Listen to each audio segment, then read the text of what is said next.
Hello అండి, hi everyone, welcome to Anjali home point. ఈరోజు మన రెసిపీ వచ్చేసి స్టఫింగ్ అరటికాయ బజ్జీలండి. ఇక్కడ నేను చెప్పే టిప్స్ కనుక ఫాలో అయ్యారనుకో మనకు బయట బండి మీద అమ్మే బజ్జీలను అదే టేస్ట్తో మన ఇంట్లోనే తయారు చేసుకోవచ్చు. మరి ఈ అరటికాయ స్టఫింగ్ బజ్జీలను ఎలా తయారు చేసుకోవాలో చూసేద్దాము. ముందుగా ఫ్రెష్గా ఉండే ఒక అరటికాయని తీసుకొని దాని స్కిన్ అంతా కూడా పీలర్తో తీసుకోవాలి. ఈ విధంగా తీసుకున్న తర్వాత ఒక బౌల్లో వాటర్ని వేసుకోవాలి. ఇప్పుడు అరటికాయ ఉండే ఎడ్జెస్ని కట్ చేసుకోవాలి. ఇలా కట్ చేసుకొని నేను వీడియోలో చూపిస్తున్నాను చూడండి, ఆ విధంగా కట్ చేసుకోండి. అరటికాయలను ఒకేలాగా అన్నిటినీ కూడా మరీ మందంగా కాకుండా మరీ పలుచగా కాకుండా ఈవెన్గా ఉండేలాగా చూడండి, ఈ థిక్నెస్ ఉంటే సరిపోతుంది. ఈ విధంగా కట్ చేసుకోవాలి. ఇదే విధంగా మొత్తం అరటికాయలను కూడా కట్ చేసుకోవాలి. ఇలా కట్ చేసుకున్న వెంటనే వాటర్లో వేసుకోవాలి, లేదంటే వాటి కలర్ చేంజ్ అయిపోయి నల్లగా తయారవుతాయి. ఇలా వాటర్లో ఉంచుకోవాలి. ఈలోపు మనము బ్యాటర్ని ప్రిపేర్ చేసుకుందాము.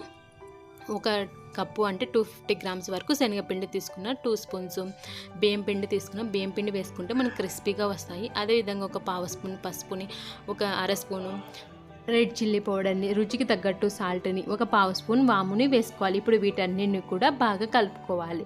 ఇలా అన్నీ కలుపుకున్న తర్వాత కొద్దిగా వాటర్ని వేసుకుంటూ బ్యాటర్ని మనం ప్రిపేర్ చేసుకోవాలి. చూడండి, కన్సిస్టెన్సీ అనేది ఈ విధంగా ఉండాలి. మరీ పలుచగా ఉంటే మనకు ఈ స్టఫింగ్ అనేది అరటికాయ ముక్కలకు పట్టుకోదు. ఇప్పుడు ఇందులో ఒక పావు స్పూన్ వంట సోడాని వేసుకుని మరొకసారి కలుపుకోవాలి. ఇలా కలుపుకున్న ఈ బ్యాటర్ని పక్కన ఉంచుకుందాము కొద్దిసేపు వరకు. చూడండి, మనం వాటర్లో నానబెట్టాం కదా ఈ అరటికాయ ముక్కల్ని, వాటిని వాటర్ నుంచి తీసేసి పొడిగా ఉండే క్లాత్ మీద ఆరబెట్టుకోవాలి. ఈ విధంగా నీట్గా ఆరబెట్టుకొని వీటికి ఉండే తేమను నీట్గా తుడుచుకోవాలి. ఇప్పుడు నేను ఇంకో నాప్కిన్ తీసుకొని ఈ విధంగా వాటికి ఉండే తేమనంతా నీట్గా తుడిచేస్తున్నాను. చూడండి, ఈ విధంగా తేమ అనేది లేకుండా ఉండాలి. ఇలా అన్నీ ప్రిపేర్ చేసుకొని ఈ బ్యాటర్లోకి తీసుకోవాలి అరటికాయ ముక్కల్ని. ఇప్పుడు బ్యాటర్ని ఈ విధంగా అప్లై చేసుకొని మనం బజ్జీల మాదిరిగా వేసుకోవాలి. చూడండి, ఇంకోసారి చూపిస్తున్నాను. అరటికాయ ముక్కల్ని ఈ విధంగా తీసుకొని ఈ బ్యాటర్ అంతా ఈ విధంగా అప్లై చేసుకోవాలి. ఈ విధంగా అప్లై చేసుకొని మనము డీప్ ఫ్రై చేసుకోవాలి. ఇప్పుడు స్టవ్ వెలిగించుకొని ఒక ప్యాన్లో డీప్ ఫ్రైకి సరిపడా ఆయిల్ వేసుకొని ఆయిల్ని బాగా హీట్ అవ్వాలి. ఆయిల్ బాగా హీట్ అయిన తర్వాత మనం అరటికాయ బజ్జీలను ఒక్కొక్కటిగా వేసుకోవాలి. ఇలా వేసుకున్నప్పుడు మనము మంటను మీడియం ఫ్లేమ్లోకి అడ్జస్ట్ చేసుకోవాలి. మీడియం ఫ్లేమ్లోనే ఉంచుకొని అరటికాయ బజ్జీలను దూరగా మంచి గోల్డెన్ బ్రౌన్ కలర్లోకి వచ్చేంత వరకు మధ్యలో కలుపుకుంటూ ఫ్రై చేసుకోవాలి. చూడండి, పర్ఫెక్ట్గా వచ్చాయి మనకు బజ్జీలను. ఇప్పుడు వీటిని ఒక ప్లేట్లోకి తీసుకుందాం. అదేవిధంగా మిగతా బజ్జీలను కూడా వేసుకోవాలి. ఇలా అన్ని బజ్జీలను వేసుకున్న తర్వాత స్టఫింగ్ కోసం పల్లీలను కూడా డీప్ ఫ్రై చేసుకోవాలి. ఫైనల్గా ఈ ఆయిల్లోనే చూడండి, పల్లీలు కూడా వేగాయి కదా. ఇప్పుడు వీటిని పక్కన ప్లేట్లోకి తీసుకుందాము.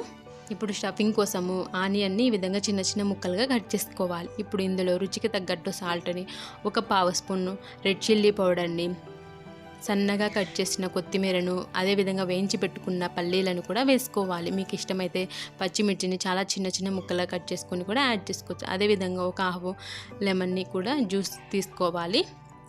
ఇప్పుడు వీటన్నింటిని కూడా బాగా కలుపుకోవాలి. చూడండి, స్టఫింగ్ని ఈ విధంగా ఉంచుకోవాలి. మనం అరటికాయ బజ్జీలో ఈ విధంగా సైడ్కి నైఫ్తో కట్ చేసుకోవాలి. మరీ ఎండింగ్ వరకు కట్ చేయకూడదండి, మిడిల్ పార్ట్లో ఒక్కటి మాత్రమే కట్ చేసుకోవాలి, నేను వీడియోలో చూపిస్తున్నట్టు. ఇలా కట్ చేసుకున్న తర్వాత ఇందులో మనం ప్రిపేర్ చేసుకున్న స్టఫింగ్ని ఉంచుకోవాలి. మీరు కావాలనుకుంటే గరం మసాలా, చాట్ మసాలా వాటినైనా యూజ్ చేసుకోవచ్చు. ఈ విధంగా మిగతా అన్ని బజ్జీలలో కూడా స్టఫింగ్ని ఉంచుకోవాలి. అంతేనండి, చాలా టేస్టీగా ఉండే మనకు అచ్చం బయట బండి మీద దొరికే బజ్జీలను చాలా సింపుల్గా ఇంట్లోనే తయారు చేసుకోవచ్చు. ఐ హోప్ ఈ వీడియో మీకు అందరికీ నచ్చింది, యూజ్ అవుతుందని అనుకుంటున్నాను. Thanks for watching. మీకు కనుక ఈ వీడియో నచ్చినట్లయితే తప్పకుండా లైక్ చేయడం మాత్రం మర్చిపోవద్దు. మీ ఫ్రెండ్స్కి, రిలేటివ్స్కి కూడా షేర్ చేయండి. మరిన్ని వీడియోస్ కోసం మా ఛానల్ని సబ్స్క్రైబ్ చేసుకోండి.